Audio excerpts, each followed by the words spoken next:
नहीं बस और नहीं। नहीं एक और खा लो। बस मैं नहीं खाऊंगी, मेरा मूड नहीं है। खाने का मूड नहीं है और तुम्हारा? मुझे बुखार हो रहा है, मुझसे नहीं खाया जाएगा। अच्छा जरा ड्रामा क्वीन, बुखार कहाँ है? खाना खाओ चुप करके, इससे पहले कि खालू आ जाएं और फिर ये रोमांटिक सीन भी खत्म हो जाए। ये रोमांटिक सीन है? तो और क्या, ऐसा प्यार करने वाला, पलकों पे बिठाने वाला और निवाले बना के खिलाने वाला शोर कहाँ मिलेगा? निवाले तो मुझे मेरी मम्मा और फूफो भी हाथ से बना के खिलाती थी। हाँ तो खुशकिस्मत हो तुम, सब तुमसे प्यार करते हैं, तुम्हारे आगे पीछे घूमते हैं। चलो मुंह खोलो, इतना बड़ा मगरमच्छ जैसा मुंह खोला हुआ है।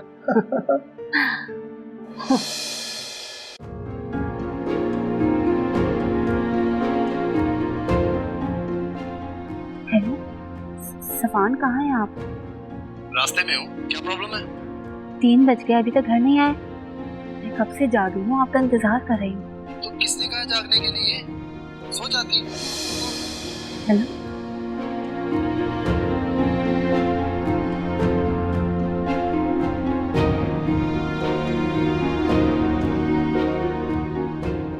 अब मैं इस घर में नहीं रह सकती। नहीं अंदर, खुला लेने की गलती कभी मत करना। हम औरतें भले जितनी मजबूत हो जाएं, मर्दों के फैसलों के आगे कमज़ोर ही रहती हैं। मेरी सिचुएशन तुम्हारी सिचुएशन से बहुत अलग है।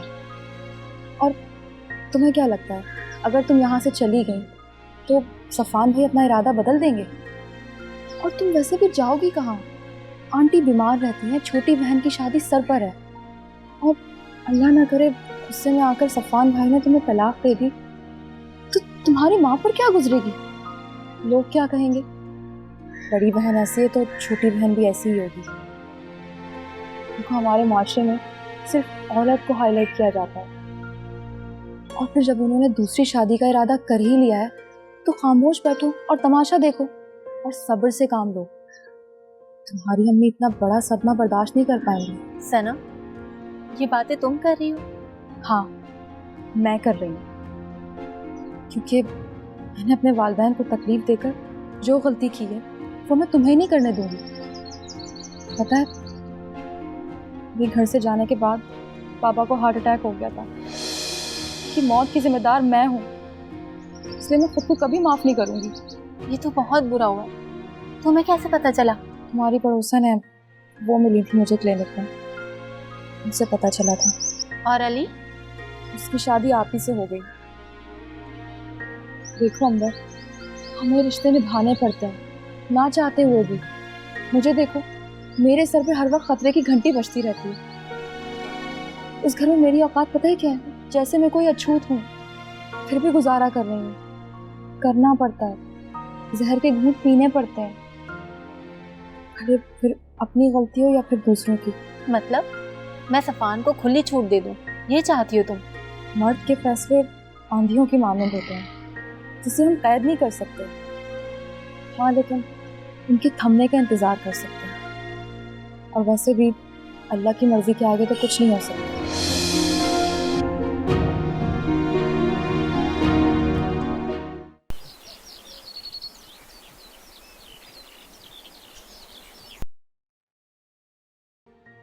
अब कैसा महसूस कर रही हो?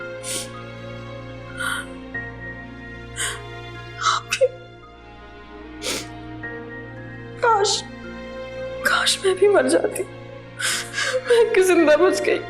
सनम हिम्मत रखो, अब दुख करने से कुछ नहीं होगा।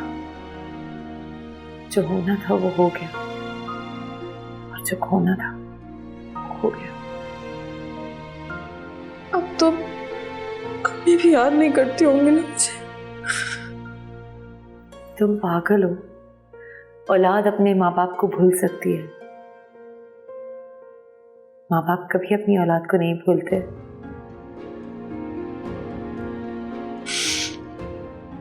सच कहा, इस बात का एहसास आज मुझे अपना बच्चा खोने के बाद हो रहा है। और अम्मी अब्बू ने, उन्होंने तो मुझे परवान चढ़ाया पाल पोस के जवान की, और मैं। अच्छा ठीक है, तुम रिलैक्स रहो और ये सब मत सोचो। अपना ख्याल रखना। खुदा हाफिज़। आप भी मुझसे मिलने आओगी ना? तुम फिक्र मत करो, मैं आऊंगी। आराम करो। अपना ख्याल रखना।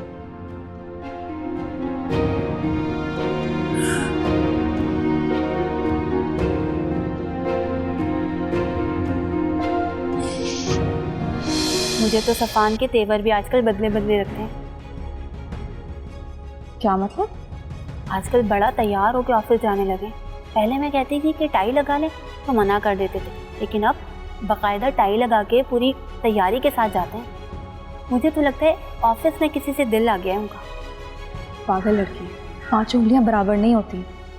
और तुम अपना दिल और दिमाग साफ रखो। सफान भाई बिल्कुल ऐसे नहीं है। सनम, ये तुम कह रही हो? तुम्हारे साथ इतना कुछ हुआ, उसके बावजूद जितना भरोसा सफान पे मैंने किया, उसने मेरा एतबार तोड़ दिया। उसने साबित कर दिया कि मैं वाकई अंधी हूँ। ठीक कहावत है, मोहब्बत वाकई अंधी होती है। अच्छी भली अकल पे भी पर्दे पड़ जाते हैं। अच्छा तुम ये बताओ, जरार के इतने बड़े घर में कौन कौन रहता है? इस घर में मेरे सिवा सब रहते हैं। मतलब तुम उस घर में नहीं रहती? रहती तो हूँ, लेकिन ऐसे जैसे कोई अजनबी मुसाफिर किसी सराय में ठहरता है। क्या उसकी मॉम ने तुम्हें एक्सेप्ट नहीं किया? पहले ज़रार तो मुझे एक्सेप्ट कर ले। तो क्या उसने तुम्हें बीवी मानने से इनकार कर दिया? बीवी तो हूँ, लेकिन सिर्फ कागजी। हकीकी ज़िंदगी में कुछ भी नहीं। जैसे कोई रास्ते का पत्थर हो, जो भी राह से गुजरता है ठोकर मारता है और आगे बढ़ जाता है। इस घर में सिवाय नफरतों और ठोकरों के सिवा मेरे लिए कुछ भी नहीं है। कितना बेवफा निकला। बेवफा तो मैं भी हूँ ना। मैंने भी तो बेवफाई की थी, अपने माँ बाप के साथ, अपने मंगेतर अली के साथ। ठीक कहता था अली, जो लोग मोहब्बत की कदर नहीं करते ना, वो दुनिया में भी बेकदरे हो जाते हैं। अल्लाह तुम्हारे हक में बेहतरी फरमाए, और मेरी यही दुआ है कि जरार के दिल में तुम्हारी जगह बन जाए। अल्लाह को अपना बनाना बहुत आसान है, मगर इंसान बहुत संगदिल। उसके दिल में जगह बनाना बहुत मुश्किल है।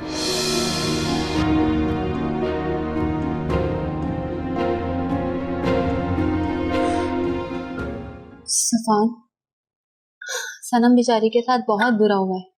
क्या हुआ? सफान, सनम का मिसकैरेज हो गया है। तो तुम उसे देखने के लिए चली जाती? मैं गई थी उससे मिलने, मगर वो डिस्चार्ज हो गई। और हाँ, सनम का पुराना मंगेतर अली भी वहाँ आया था। वो मुझे नहीं पहचाना, लेकिन मैं उसे पहचान गई थी। और सनम की फैमिली पिक्चर में हर जगह वही नज़र आता था, तो मैंने भी उससे उसका नंबर ले लिया। मगर क्यों? ताकि मुझे उससे सनम की अपडेट मिलती रहे। अरे वो तुम्हें क्या अपडेट देगा? अगर उसको पहले मालूम होता तो ये डिस्चार्ज की मालूमात तो तुम्हें पहले दे देता। हाँ, ये तो मैंने सोचा ही, मगर सफान, मैं ये सोच रही थी कि मैं अली से बात करके देखूं। देख लो, सोच लो।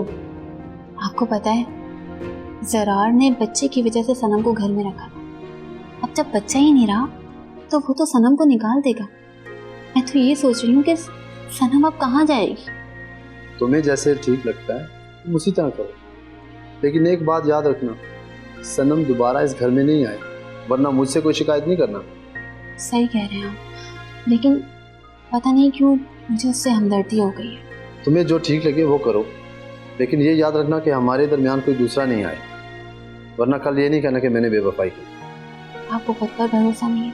देखो अंबर, समझो इस बात को, हम किसी को अपनी पर्सनल लाइफ में क्यों शामिल करें? और ख्याल तो दूर रह के भी किया जा सकता है। और वैसे भी सनम समझदार हो गई है, इतनी ठोकरें खाने के बाद अब उसकी अक्ल ठिकाने आ गई होगी। तुम खामखा अपने आप को परेशान कर रही हो।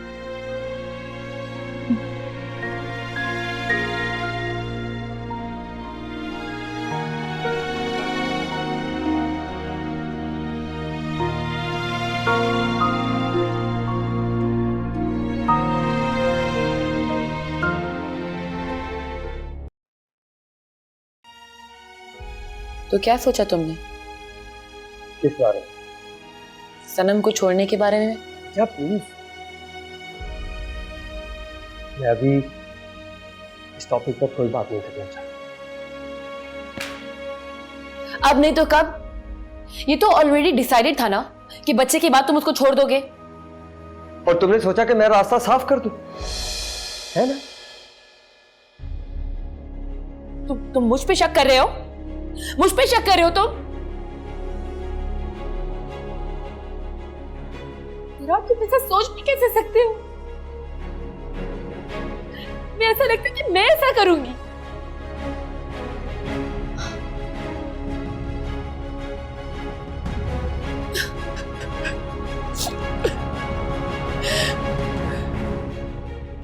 मैं सोच भी नहीं सकती कि तुम मुझ पे शक करोगे। तुम ऐसे सोच भी कैसे सकते हो ज़रार?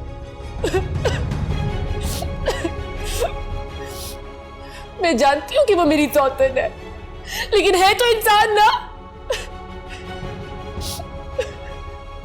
और वो बच्चा, वो तुम्हारा बच्चा था ज़रार। वो मुझे भी उतना ही अजीज था जितना कि तुम्हें।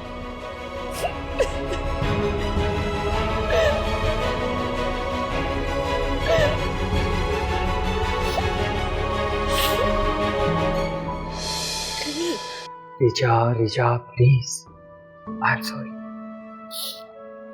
मुझे बहुत दुख हुआ कि तुम मेरे बारे में ऐसा सोचते हो। सॉरी बोल तो रहा हूं ना। दरअसल अस्पताल में नर्स बता रही थी कि वो आइस नहीं रख रहा। हो सकता है वो किसी और के बारे में कह रहे। ज़रार, ट्रस्ट मी, मेरे लिए ऐसा सोचना भी गुनाह है। तुमने रिपोर्ट्स नहीं पढ़ी?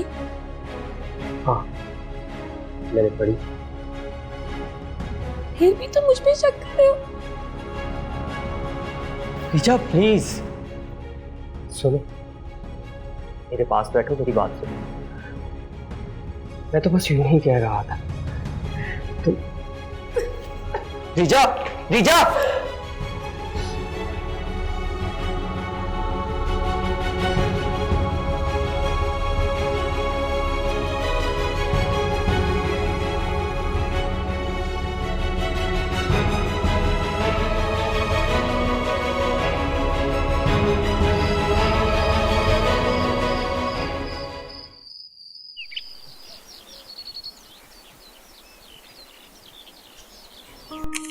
आंटी, ये चेक। ये क्या है? Blank cheque. हाँ वो तो ठीक है, लेकिन किस लिए? आंटी, ये जो घर आपने गिरवी रखवाया है ना, इसको वापस कस्टडी में लेने के लिए। और ये मैं तुम्हें नहीं दे रही, आंटी को दे रही हूँ। रिचा बेटा, मैं ये कैसे ले सकती हूँ? एक तो आप मुझे बेटी मानती हैं और ऊपर से सवाल भी करती हैं। मगर तुमने अपने डैड से बात की? लो, मैं क्यों डैड से बात करूंगी? आज तक जो कुछ भी मुझे मिला है विरासत में, मेरी मॉम की साइड से मिला है। ये सारे बिजनेसेस, सब फैक्ट्रीज अब मेरी हैं। मगर रिजा, इतनी बड़ी अमाउंट हम किस बेस पर तुमसे उधार ले सकते हैं? क्यों मॉम? और ऑलरेडी हमारे बिजनेस के हालात भी ठीक नहीं हैं। मैंने तुम्हें कौन सा कहा कि ये वापस करना है? आंटी, ये तो मैं अपनी खुशी से दे रही हूँ ना। ठीक है बेटा, अगर तुम अपनी खुशी से दे रही हो तो फिर बेचारी को हर्ट क्यों करें? रिचा, तुम बहुत अच्छी हो। और एक तुम हो ज़रार। मॉम, जैसे जैसे आप कह रही हैं वैसे ही तो हो रहा है इसका। और वैसे भी सनम की हैसियत एक बीवी की कहाँ रही है यार। हाँ तो फिर इंतजार किस बात का है? खत्म करो इस किस्से को।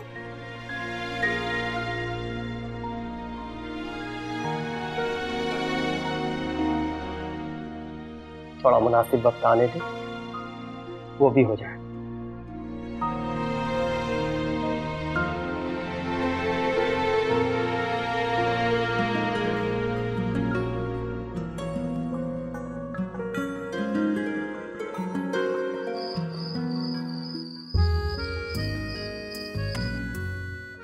तो इतना हैरान हूं कि मेरी किस्मत मेरे पे इतना मेहरबान हो जाए।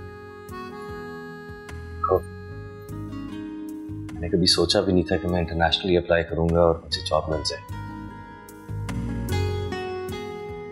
तुम खुश नहीं हो क्या?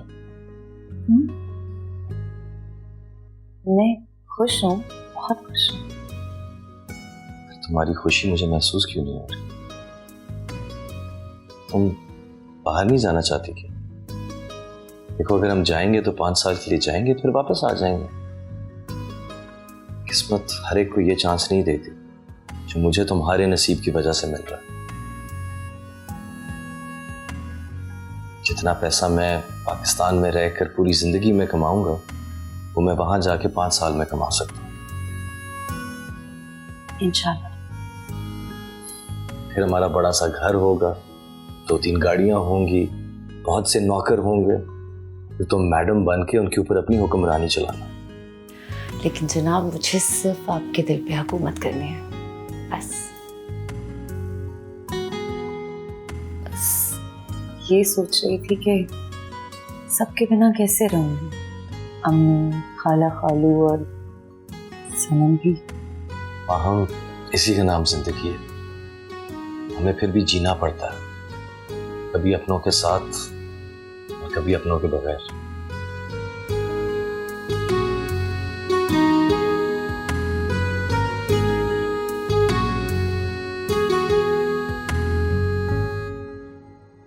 मैंने तुम्हें कहा सनम बीवी के लिए सूप बनाओ और दवाई दूध के साथ देना। और हाँ, फिर फौरन खाना लगा दो, मुझे भूख लगी है। जी अच्छा।